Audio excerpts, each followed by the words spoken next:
Puji Tuhan, shalom. Puji Tuhan. Kita percaya bahwa Allah kita Allah yang dahsyat dan Allah yang luar biasa. Amin. Ya. Pada hari ini kita percaya bahwa setiap kita yang hadir, kita tahu dan percaya bahwa Tuhan punya maksud dan rencana yang indah dalam hidup kita. Amin. Bapak Ibu saudara sekalian. Siapa di tempat ini yang percaya bahwa Tuhan punya rencana yang luar biasa dalam, boleh lambaikan tanganmu? Ya. Anda percaya bahwa Tuhan punya rencana yang luar biasa dalam hidup Anda? Anda percaya? Amin? Amin ya. Melalui segala kondisi apapun yang kita hadapi, pasang surut, gunung dan lembah, ya. Kita percaya bahwa Tuhan punya rencana yang luar biasa dalam hidup kita. Amin? Ya. Bapak Ibu saudara sekalian, ada banyak hal yang kita alami dalam hidup ini. Kesenangan, kesedihan, kesukaran, kesulitan, kemenangan, ya. Tetapi di dalam semuanya itu saudaraku, kita percaya bahwa kita nggak sendiri. Amin. Ya. Kita percaya bahwa dalam hidup kita, pasang surutnya hidup kita, Tuhan itu selalu membackup hidup kita. Ya. Dan kita tidak pernah sendiri. Amin. Nah, satu ayat yang kita mau baca di dalam Ibrani pasal yang ke-11, ayat yang ke-6 saudaraku. Hari ini kita akan berbicara soal iman, ya, supaya kita memahami apa yang menjadi kehendak dan rencana Tuhan dalam hidup kita. Kita baca sama-sama di Ibrani pasal yang ke-11 ayat yang ke-6. Bapak Ibu sekalian. Ya, oke, kita baca ya. 1, 2, 3. Tetapi tanpa iman tidak mungkin orang berkenan kepada Allah. Sebab barang siapa berpaling kepada Allah, ia harus percaya bahwa Allah ada. Terus, dan bahwa Allah memberi upah kepada orang yang sungguh-sungguh mencari Dia. Amin. Ya. Saudara, di dalam hidup kita butuh selalu yang namanya iman. Ya. Iman yang seperti apa Bapak Ibu saudara sekalian? Iman yang seperti apa? Ya, hari ini kita sudah percaya kepada Kristus. Ya. Ya. Tetapi ayat ini, tetapi tanpa iman tidak mungkin orang berkenan kepada Allah. Iman yang dimaksud di sini bukan sekedar iman Kristen yang kita percaya Yesus, bertobat, kemudian selamat. Bukan saudaraku ya. Tapi ada maksud di dalam firman Tuhan ini saudaraku. Kalau kita baca lanjutannya ayat ini berkata demikian. Sebab barang siapa berpaling kepada Allah, yang pertama kali harus kita lakukan apa? Bapak Ibu, saudaraku, teman-teman yang kukasihi. Apa saudaraku? Harus percaya. Nah, saudaraku, saat kita terima Yesus, ya, kalau seorang bertanya kepada kita seperti ini ya. Apakah kamu percaya kepada Yesus? Jawaban kita, percaya, ya kan? Ya, aku percaya kepada Yesus, ya kan? Oke. Nah, tetapi kalau kemudian saudaraku, kalau kita lihat konteks dari ayat firman Tuhan ini, ya, Tuhan mengatakan ia harus percaya bahwa Allah ada dan bahwa Allah memberi upah kepada orang yang sungguh-sungguh mencari Dia. Jadi pertanyaannya mungkin saya rubah, saudaraku. Pertanyaannya jadi begini. Percaya enggak kamu dalam kondisi yang kamu hadapi saat ini, kamu percaya enggak Tuhan bisa tolong kamu? Percaya, amin? Ya, percaya. Percaya enggak kamu dalam kondisi keadaan yang kamu hadapi saat ini ya? Percaya enggak bahwa Tuhan lakukan sesuatu dalam hidup kamu? Percaya enggak? Percaya saudaraku. Percaya enggak bahwa dalam hidup kamu ya, yang saat ini kamu hadapi mungkin kondisi yang enggak memungkinkan atau yang enggak enak gitu ya. Percaya enggak bahwa Tuhan itu enggak tinggalin kamu? Amin saudaraku. Pertanyaan-pertanyaan seperti ini harus kita jawab teman-teman. Bapak Ibu saudara sekalian. Ya. Pertanyaan yang bukan hanya soal keimanan saja, enggak. Kalau bicara percaya Yesus semua kita percaya Yesus ya kan. Tapi kalau misalkan pertanyaannya itu atau kondisinya itu adalah kondisi yang gak gampang. Kondisi yang gak nyaman teman-teman. Bapak Ibu saudara sekalian. Apa yang kita lakukan waktu itu? Nah itu letak iman dan percaya kita. Ya. Iman kita bukan sekedar I believe in Jesus, amen, itu aja. Enggak saudaraku. What you do, Apa yang kau lakukan dalam keimananmu? Itu pertanyaannya. Ya. Iman seseorang menentukan apa yang dia lakukan. Tahukah teman-teman, Bapak Ibu sekalian, saudara yang kukasihi, apa yang kau percayai itu yang membentuk apa yang kau lakukan. Benar? Apa yang kau berbuat ditentukan dari apa yang kau percayai. Kalau engkau mempercayai Tuhan itu baik, kalau engkau mempercayai Tuhan sanggup tolong kamu, kalau engkau mempercayai dalam keadaan kamu itu pasti ada jawaban, maka tindakan yang kau lakukan itu pasti baik. Engkau gak akan tinggalkan gereja, engkau gak akan tinggalkan Tuhan, engkau gak akan malas ibadah. Bahkan engkau semakin giat, semakin bergairah cari Tuhan. Kenapa? Karena apa yang kau yakini itu yang kau berbuat. Amin. Ya. Jadi hari ini Tuhan mengajar kepada kita, benarkah kau benar-benar percaya? Coba kalau kita tanya hati kita masing-masing teman-teman Bapak Ibu sekalian, apakah benar sih? Benar gak sih aku ini benar percaya sama Tuhan? Benar gak sih aku benar-benar believe ya, trust in God gitu ya. Bukan hanya percaya tapi berserah sama Tuhan ya. Bukan hanya percaya tapi benar-benar mengandalkan Tuhan. Benar gak sih seperti itu? Ya. Karena ada sebuah kejadian Bapak Ibu sekalian. Adalah Saul ditolak. Coba kita lihat di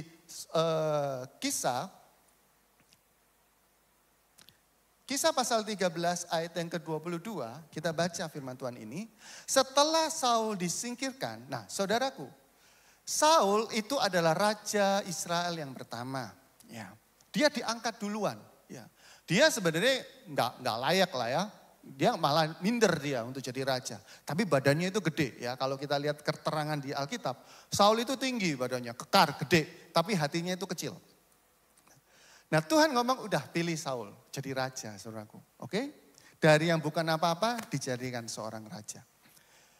Nah saudaraku, setelah dia menjadi raja, ada sebuah peristiwa yang kemudian dia nggak setia sama Tuhan. Peristiwanya kapan? Ya, kalau kita baca di suratan Samuel, ya saudaraku. 1 Samuel, coba kita lihat Bapak Ibu. 1 Samuel pasal yang ke-13. Jadi setelah Saul itu menjadi seorang raja, ya 2 tahun dia memerintah di Israel ya. Maka ada sebuah peristiwa di mana ada penyerangan orang Filistin. Di 1 Samuel pasal yang ke-13, di ayat yang ke-5, Bapak Ibu sekalian. Nah saya mau katakan gini, apa yang kau yakini, apa yang kau percaya itu menentukan apa yang kau lakukan ya. Coba kita lihat apa yang Saul lakukan. Adapun orang Filistin telah berkumpul untuk berperang melawan orang Israel. Nah perhatikan keterangannya Bapak Ibu. 3.000 kereta, 6.000 orang pasukan berduga, dan pasukan berjalan kaki sebanyak pasir di tepi laut. Mereka bergerak maju dan berkemah di Mikmas di sebelah timur Bet Awen. Oke, kebayang kondisinya Bapak Ibu? Ya. Ini kondisi yang gak main-main, coba ya. 3.000 kereta, 6.000 orang pasukan berkuda. Pasukan berjalan kaki itu kayak pasir di tepi laut, sudah gak bisa dihitung. Gede banyak gitu ya. Mereka itu kemah di Mikmas ya.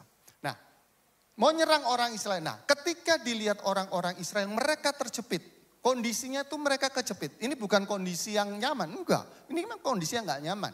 Orang Israel itu kejepit dengan begitu banyak sekitarnya. Orang berkuda, pasukan berkuda ya kan. Kereta gitu ya Bapak Ibu. Dan lari mereka bersembunyi. Ya, bersembunyi mereka ketakutan. Malah sampai ada orang Ibrani menyeberang dan arungan sungai Yordan menuju tanah Gad. Ya. Nah apa yang dilakukan oleh Saul? Saul menunggu 7 hari lamanya. Coba bayangin teman-teman Bapak Ibu sekalian. Selama 7 hari Saul itu dikepung. Dia ngalami tekanan. Dia ngalami depresi hebat. Ya. Dia ngalami stres dia. 7 hari dia dikepung dan apa yang dia lihat ada pasukan berkuda, kereta 3.000 banyak, pasukan yang gak kayak pasir. Itu yang dia lihat.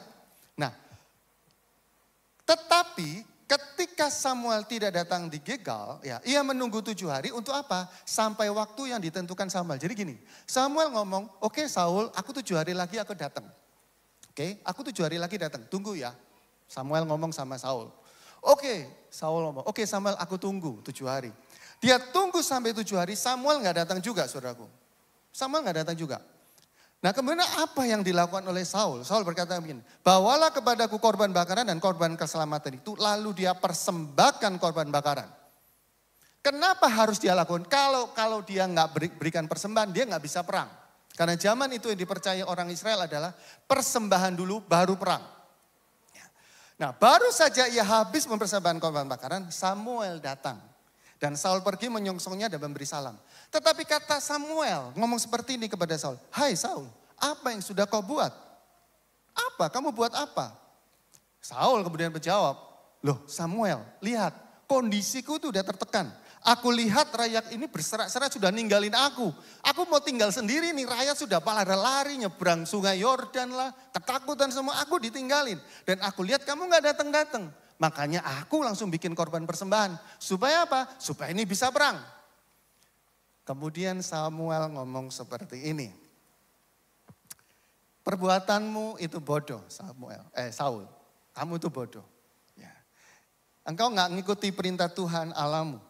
Ya, engkau gak setia. Seandainya sekiranya Tuhan mengokohkan kerajaanmu, sekarang Tuhan gak mengokohkan. Nah pertanyaannya Bapak Ibu sebelum kita lanjutkan.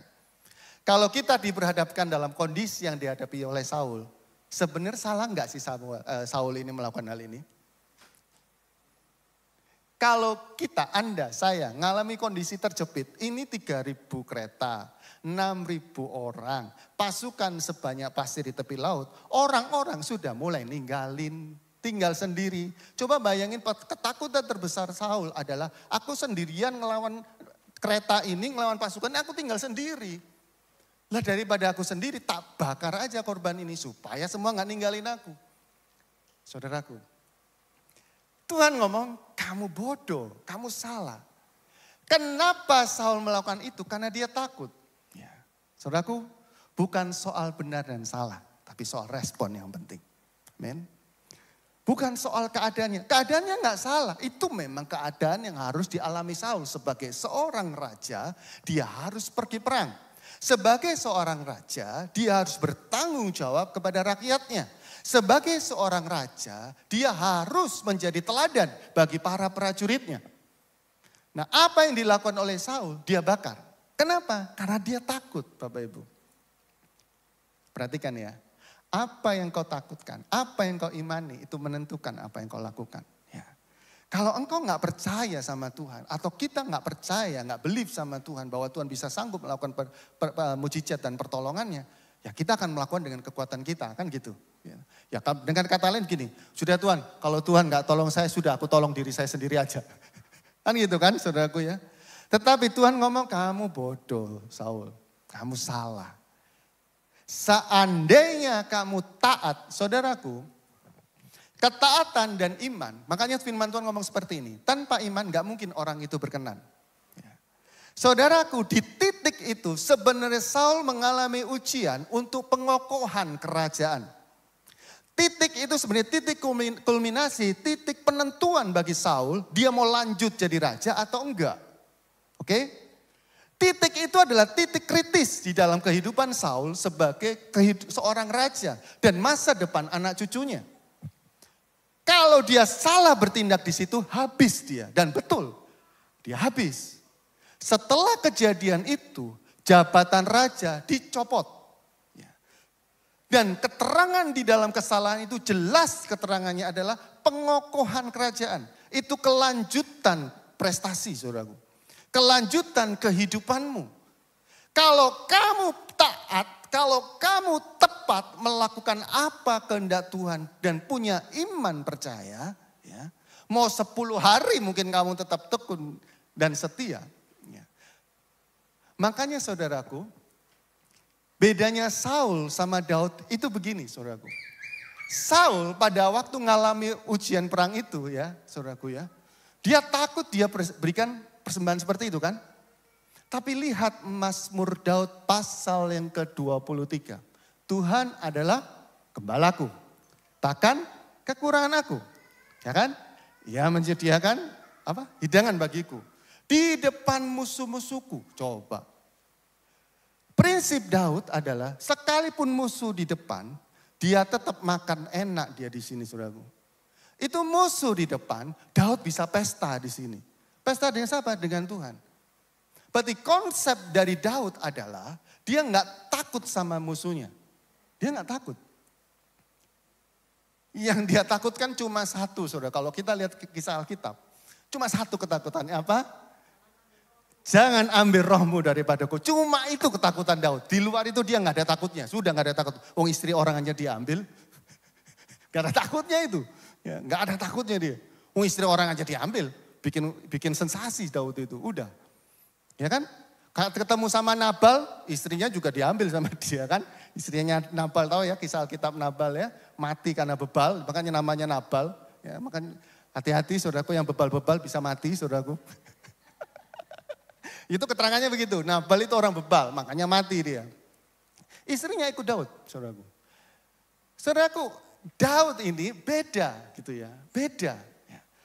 Apa yang engkau yakini itu menentukan apa yang kau perbuat.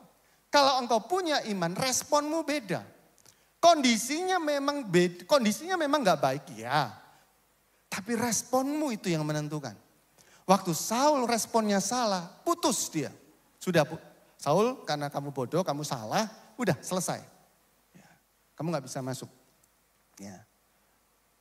Jadi sebenarnya hampir mirip dengan kejadian dialami Musa di itu ya, pertengahan itu. Dia marah, dia pukul. Aduh, seandainya dia nggak marah, dia nggak pukul, dia masuk Kanaan, saudaraku ya. Nah, saudaraku ada titik-titik, tahu nggak Bapak Ibu, bahwa ada sebenarnya dalam hidup kita, ada titik-titik kritis dalam hidup kita yang harus kita respon dengan benar. Ya. Kalau kita responnya itu benar dengan iman, itu hidup kita tuh langsung naik gitu Bapak Ibu ya. Tapi kalau kita salah respon hari itu, langsung seketika hidup kita bisa turun, saudaraku. Makanya iman ini harus kita pertahankan dalam hidup kita. Ya. Apa yang kau yakini itu apa yang kau perbuat. Kalau engkau percaya kepada Tuhan, Tuhan sanggup. Wow, dalam kondisi apapun responmu pasti benar. Ya. Responmu pasti benar. Kondisinya bisa nggak enak, tapi responmu benar, responmu enak gitu ya. Jadi walaupun kamu punya masalah, ditanyain orang, gimana kabarnya? Baik, puji Tuhan. Gitu ya. Tapi orang yang responnya nggak baik gitu ya, responnya salah, pas punya masalah, gimana kau kondisimu? Tanya-tanya aja, sana kamu. Putih tanya dikit ngamuk saudaraku ya. Responnya salah, kenapa? Karena dia nggak punya iman kan gitu. Coba kita lihat apa yang dilakukan oleh Daud ya saudaraku ya. Daud kalau ngalami hal yang sama, coba kita baca sedikit aja di 1 Samuel pasal yang ke-30. Ya, jadi 1 Samuel pasal 30 itu kisahnya yang dialami oleh Daud. Daud itu di Siklak, ya, dia perang gitu. Ya. Nah pas dia perang gitu ya, anak istrinya itu dibawa saudaraku sama musuh-musuhnya. Nah, kalau Saul itu ngadepin kondisi yang tadi itu, terus dia bakar. Nah, kalau Daud beda lagi. Nah, tiap hidup kita pengalaman beda-beda ya, Bapak Ibu ya, teman-teman semua ya. Gak mungkin kita bisa menyamakan pengalaman kita. Jadi gak ada orang bilang gini, aku tuh lebih berat masalahku dari kamu. Kamu tuh gak tahu apa yang aku alami. Iya, persoalannya kamu, aku. Masalah kita pasti different kan gitu. Masalah A bagi kamu gak masalah, tapi bagi aku tuh masalah banget kan gitu. Atau masalah B bagi aku gak masalah, tapi bagi kamu masalah banget kan gitu. Nah, setiap kita punya masalah yang berbeda, tapi responnya harus sama, harus benar. Nah, Daud ngalami kondisi yang sama, yaitu dia sangat terjepit, ayat yang ke-6. Dan Daud sangat terjepit, 1 Samuel 30 ayat 6. Daud sangat terjepit karena rakyat mengatakan hendak melempari dia dengan batu. Oke. Saudaraku, sebenarnya kondisi yang dialami Daud itu lebih parah dari Saul. Sebenarnya, kalau kita lihat dari kacamata yang berbeda, perhatikan keterangan ini. Kalau Saul, rakyat ketakutan, Saul itu ditinggalin. Rakyat nyebrang sungai Gad, ya kan? Pergi. Tapi kondisi Daud beda. Rakyat itu melempari dia dengan batu, coba bayangin. Kalau Saul mungkin mati dibunuh musuhnya. Kalau Daud mati dibunuh teman sendiri, saudaraku. Beda kan? Daud mengalami kondisi yang terjepit, itu orang terdekat dia. Dan pada saat itu apa yang dilakukan oleh Daud? Yang dilakukan oleh Daud adalah menguatkan kepercayaannya kepada Tuhan. Nah di sini Bapak Ibu teman-teman yang dikasihi oleh Tuhan. Apa yang kau percayai? Ini bukan hanya soal percaya kepada Yesus, pertobatan kita menjadikan Yesus sebagai Tuhan dan Juru Selamat. Bukan hanya ini ya. Kita bertobat terima Yesus sebagai Juru Selamat, yes. Itu betul, saudaraku. Makanya ada kata-kata seperti ini. To receive Jesus cost nothing. Menerima Yesus itu gratis, ya, tak perlu bayar. But to follow Jesus, tapi untuk kau mengikut Yesus, cost everything. Kadang mempertaruhkan segalanya, saudaraku. Dan inilah letak iman di Ibrani tadi. Seorang yang tanpa iman di dalam kehidupan dia nggak mungkin berkenan. Kenapa? Di dalam hidup kita ada banyak persimpangan keputusan. Kamu lakukan yang baik, yang doing good or doing bad. Ya. Kamu lakukan hal yang baik atau hal yang buruk. Waktu kamu disakitin orang, apa respon kamu? Balas menyakiti, mengampuni, melupakan, ya, atau mendoakan. Atau yang sampai disampaikan kemarin kasih nasi rendang kalau Bapak Gembala ya. Kalau Pak Yohan kasih duit, kasih amplop gitu kan ya. Saudaraku, everything saudaraku. Apa yang menjadi respon kita itu menentukan kadar iman kita. Amin, Bapak Ibu. Ya, hari ini setiap kita mau respon yang benar, amin. Siapa di sini mau respon yang benar? Tolong angkat tangannya, amin. Oke, walaupun kondisinya nggak baik, saudaraku ya itu sesuatu yang harus terjadi supaya apa? Engkau bercahaya. Saudaraku begini, Tuhan ngomong kita itu seperti lilin di puncak gunung gitu ya. Saudara tahu kalau kita nggak pernah diuji, Anda nggak bisa muncul sebagai terang pemenang gitu kan ya. Tapi kalau kita diuji, hidup kamu akan bercahaya banget Bapak Ibu Saudara sekalian. Kenapa? Ada kesaksiannya. Tahu nggak kamu? Si A itu loh, udah disakitin, baik aja. Tahu nggak kamu? Si B itu ya, waduh. Kalau orang aku ngalami seperti, aku mungkin tawar aku. Tapi dia enggak loh, dia tetap semangat. Saudaraku, kisah-kisah itu kenapa muncul? Karena orang ini kuat. Yes, amin. Lewat apa? Permasalahan hidupnya. Dan kalau kita hidup dalam Tuhan, saudaraku, apa yang nggak bisa Tuhan lakukan? Tuhan bisa lakukan apa yang terbaik. Amin. Ya. Amin Bapak Ibu. Ya. Percaya bahwa iman kita sanggup membalikan keadaan saudaraku. Kenapa Daud mengalami dari ketakutan, dari kondisi yang terjepit, dia kemudian menang, mengalahkan musuh-musuhnya. Karena dia punya iman. Ya. Percayakah Bapak Ibu, kalau Anda punya iman, maka iman Anda akan membuat Anda mengalami kemenangan. Amin. Ya. Coba kita baca di Lukas pasal yang ke-18, ayat yang ke-7 dan ayat yang ke-8. Saya bacakan buat saudara. Tidakkah Allah akan membenarkan orang-orang pilihannya yang siang malam berseru kepadanya? Adakah ia mengulur-ngulur waktu sebelum menolong mereka? Aku berkata kepadamu. Nah ini saudaraku, perhatikan keterangan ayat firman Tuhan ini. Aku berkata kepadamu. Ya, ini perkataan dari Tuhan Yesus sendiri ya. Ini kata-kata Tuhan Yesus ya, yang Tuhan ngomong ya. Aku berkata kepadamu, Yesus berkata kepada kita. Iya, Allah Bapa, Tuhan akan segera membenarkan mereka. Oke? Tuhan akan segera menolong mereka. Oke? Pertolongan itu pasti terjadi. Coba lihat konteks ayat ini adalah yang Tuhan maksudkan gini. Apapun masalah yang kamu hadapi, itu Tuhan pasti tolong. Ya, itu pasti. Karena ayat itu ngomong begini. Ia akan segera menolong mereka, membenarkan mereka. Tetapi, nah ini pertanyaan yang Yesus tanyakan. Kalau anak manusia itu datang, ya, adakah ia mendapati iman di bumi? Ya. Jadi contoh gini, gampangannya gini Bapak Ibu. Ada suami istri ngadepin masalah, mungkin masalah ekonomi atau masalah anak gitu ya. Wah masalah banget. Ya. Kemudian karena masalahnya mereka kan diskusi.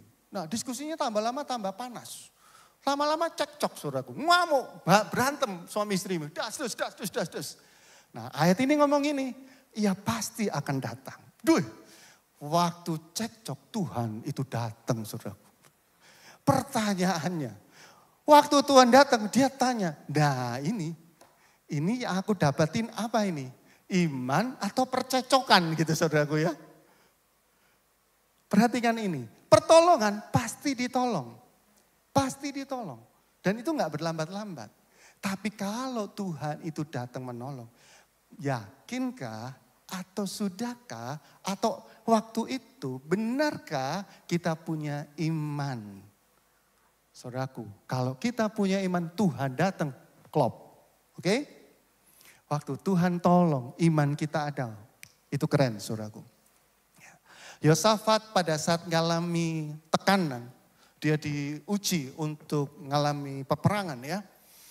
Dia ketakutan dan dia ngomong, aku gak tahu apa yang harus aku lakukan Tuhan. Udah aku puasa aja, aku arahkan mataku kepadamu, udah. Aku gak tahu apa yang harus aku lakukan. Ya, kondisinya sama, Yosafat ngalami kejepit.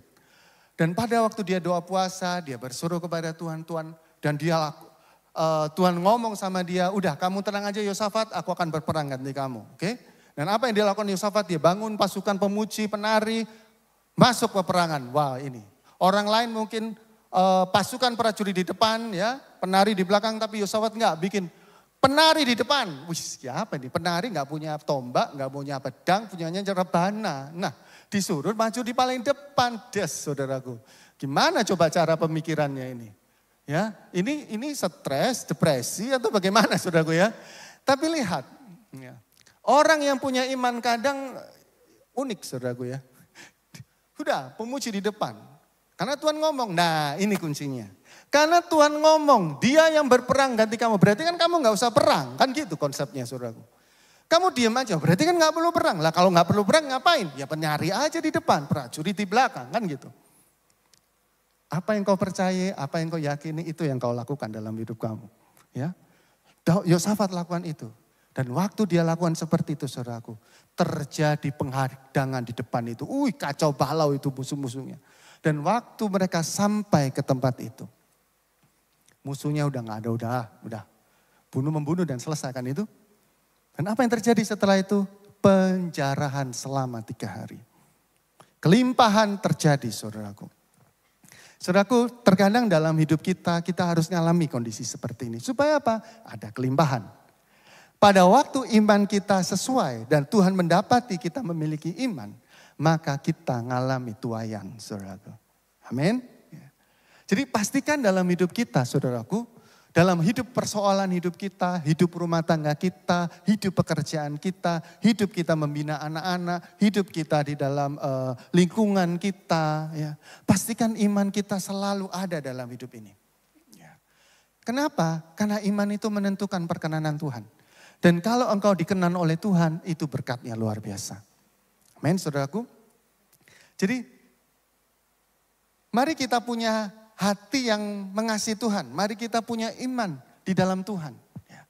Mengapa pertanyaan ini diberikan kepada setiap kita ya? Waktu Tuhan itu memberikan pertanyaan ini, ada sebuah pemikiran dalam pemikiran saya. Iya ya. Ada sebuah pertanyaan yang mungkin perlu kita jawab sama-sama Bapak Ibu saudara sekalian. Pertanyaannya ada begini. Di dalam kesibukan kita, masing-masing kita kan punya pekerjaan ya, punya aktivitas. Ya. Nah, coba kalau kita logikanya seperti ini Bapak Ibu. Kalau kamu punya iman, ya Tuhan akan buat, kalau kamu punya iman, kamu akan hidupmu berkenan kepada Tuhan. Karena kamu melakukan yang baik, yang benar di hadapan Tuhan ya. Tapi kalau kamu gak punya iman, maka hidup kamu bisa berantakan kan gitu. Nah pertanyaannya saudaraku, di dalam kesibukan kita hari demi hari yang kita jalani saat ini, sudahkah kita masih memelihara iman kita kepada Tuhan? Ingat ya, iman ini bukan hanya soal percaya tok loh, bukan. Tapi iman ini adalah soal perbuatan. Ya. Apa kalau engkau punya iman, kamu harus punya perbuatan iman kan itu. Dalam kesibukan kita, apakah kita masih memelihara iman kita? Masihkah iman kita itu menjadi sebuah prioritas di dalam kesibukan kita anak-anak Tuhan? Masihkah iman kita ini menjadi sesuatu yang penting dalam hidup kita? Walaupun kita itu sibuk. Pekerjaan kita yang menumpuk, kegiatan kita yang gak ada habisnya. Apakah iman kita masih menjadi sesuatu prioritas dalam hidup kita? Yang kedua, di dalam masalah yang kita hadapi Bapak Ibu saudara sekalian, mungkin ada di antara kita mengalami masalah berat. Ya. Dalam masalah itu, masihkah kita mempertahankan iman kita? Percaya kita kepada Tuhan? Atau kita sudah mulai ragu-ragu? Saudaraku, orang yang beriman, orang benar akan hidup oleh iman. Orang yang punya iman, itu mindsetnya dia selalu baik kepada Tuhan. Dia pasti punya konsep, Tuhan pasti tolong dia. Ya, itu orang yang beriman nih saudaraku ya. Nah, mari kita punya konsep seperti itu. Nah, yang ketiga adalah di dalam kesenangan kita, nah ini saudaraku. Kondisi kita fine-fine aja, everything is okay gitu ya. Smooth banget gitu ya. Smooth banget kayak jalan di atas awan gitu ya. Saudaraku dalam kondisi seperti itu, kalau kita berada dalam kondisi seperti itu, masihkah kita punya iman dan masihkah kita mencari dan membutuhkan Tuhan? Iman ini masihkah menjadi prioritas saudaraku untuk kita meningkatkan iman percaya kita kepada Tuhan? Ini sebuah pertanyaan. Kenapa ini pertanyaan? Karena Tuhan sendiri bertanya, kalau aku datang, adakah aku jumpa iman di bumi? Adakah jumpa iman di bumi? Mari saat ini saya mengajak Bapak Ibu saya sekalian bahwa apapun keadaan yang kita hadapi, yang kita alami, kondisi kita seperti apapun, mari kita mau tetap punya iman kepada Tuhan. Amin. Ya. Mari saudaraku, kenapa? Karena kalau kita tetap prioritas kepada Tuhan, hidup kita pasti akan jadi maksimal. Ya. Perhatikan hal ini, kenapa Yusuf itu dari sumur menjadi Perdana Menteri? Ya. Kenapa Daud itu dari seorang gembala menjadi seorang raja? Kenapa Daniel itu dari seorang buangan, ya buangan dibuang ya, menjadi orang yang kedua di kerajaan Persia sampai 3 rajanya ganti, dia nggak ganti loh saudaraku, dia tetap jadi penasehat. Kenapa orang-orang ini yang harusnya itu tidak ternama, orang biasa-biasa aja, tapi menjadi orang yang luar biasa? Karena dia punya iman, amin. Iman dia menentukan kehidupan kemaksimalannya dia. Saat Yusuf ya, punya iman saudaraku, sekalipun dia di lubang sumur, sekalipun dia di penjara, dia tetap percaya. Dan apa yang terjadi? Dia diangkat oleh Tuhan. Jadi percayai Bapak Ibu saya sekalian, kalau engkau punya iman, ya, pastikan di dalam keadaan apapun yang kau alami, engkau punya iman kepada Tuhan. Dan tindakan kita berpadanan dengan iman kita kepada Tuhan. Amin. Ya. Ulangan pasal 31 ayat yang ke-8, saudaraku. Nah ini saya mau sampaikan kepada Bapak Ibu. Kenapa kita harus tetap punya iman, saudaraku? Karena tadi iman kita akan buat hidup kita maksimal, iman kita akan mengubah keadaan hidup kita gitu ya. Kenapa kita percaya seperti itu? Karena ayat ini, saudaraku. Ulangan pasal 31 ayat 8, Tuhan ngomong gini. Atau kita baca sama-sama ya, 1, 2, 3.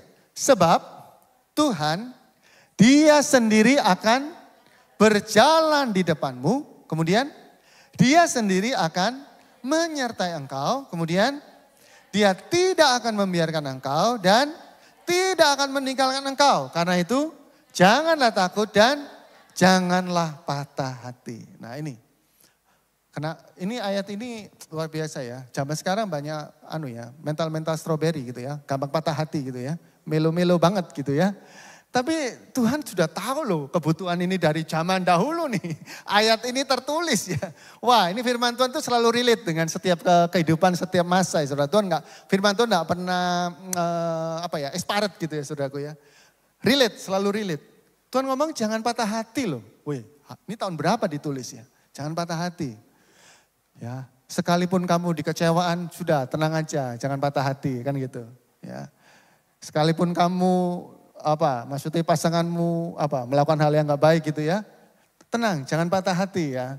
Tuhan sertai kamu kok, Tuhan sertai kamu. Ya. Jangan takut, ya. Tuhan beserta dengan kamu.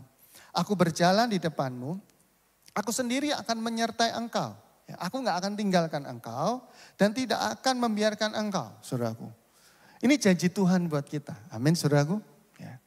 Karena itu mari dalam hidup kita, mari kita punya mindset yang bagus.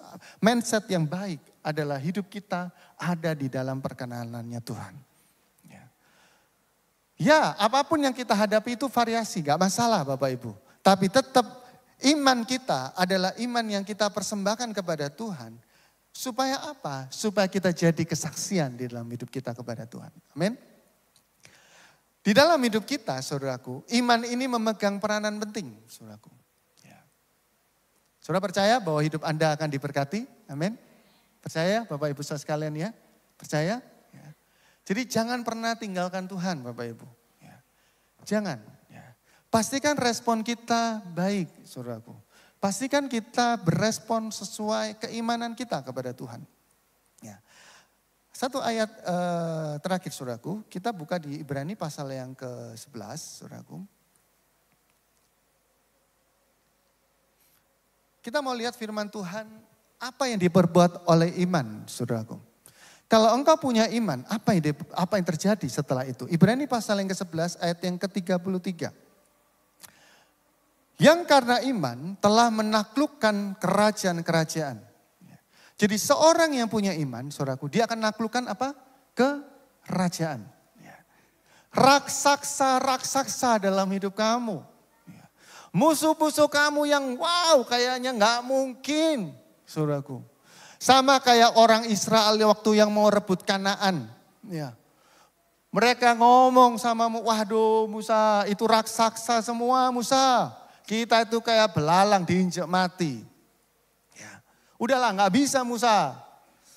Tapi dua orang Yosua dan Kaleb punya bahasa yang berbeda. Ngapain begitu? Yang menyertai mereka itu sudah meninggalkan mereka. Sudah, kita pasti menang, kita akan kalahkan. Kenapa dua orang ini punya bahasa yang berbeda? Karena mereka punya iman. Kenapa 10 orang ini lihat keadaannya? Karena mereka gak punya iman. Orang yang punya iman, dia akan taklukkan kerajaan-kerajaan. Raksasa-raksasa, masalah-masalah besar dalam hidupnya, dia mampu taklukkan. Yang kedua adalah mengamalkan kebenaran, saudaraku. Orang yang punya iman, dia mampu melakukan kebenaran. Dia mampu, Tuhan ngomong ampuni, dia mampu mengampuni. Kenapa? Dia punya iman. Karena dia percaya, waktu dia mengampuni, waktu dia mengasihi, dia akan terima berkat yang lebih besar. Karena apa yang dia lakukan, bukan dia lakukan untuk manusia, dia lakukan untuk Tuhan. Dan dia tahu upah berkatnya berasal dari Tuhan. Kayak tadi pertama kita baca, barang siapa yang berpaling kepada Allah, dia harus percaya bahwa Allah itu ada. Dan Bapa Allah memberikan upah kepada mereka yang sungguh-sungguh mencari dia.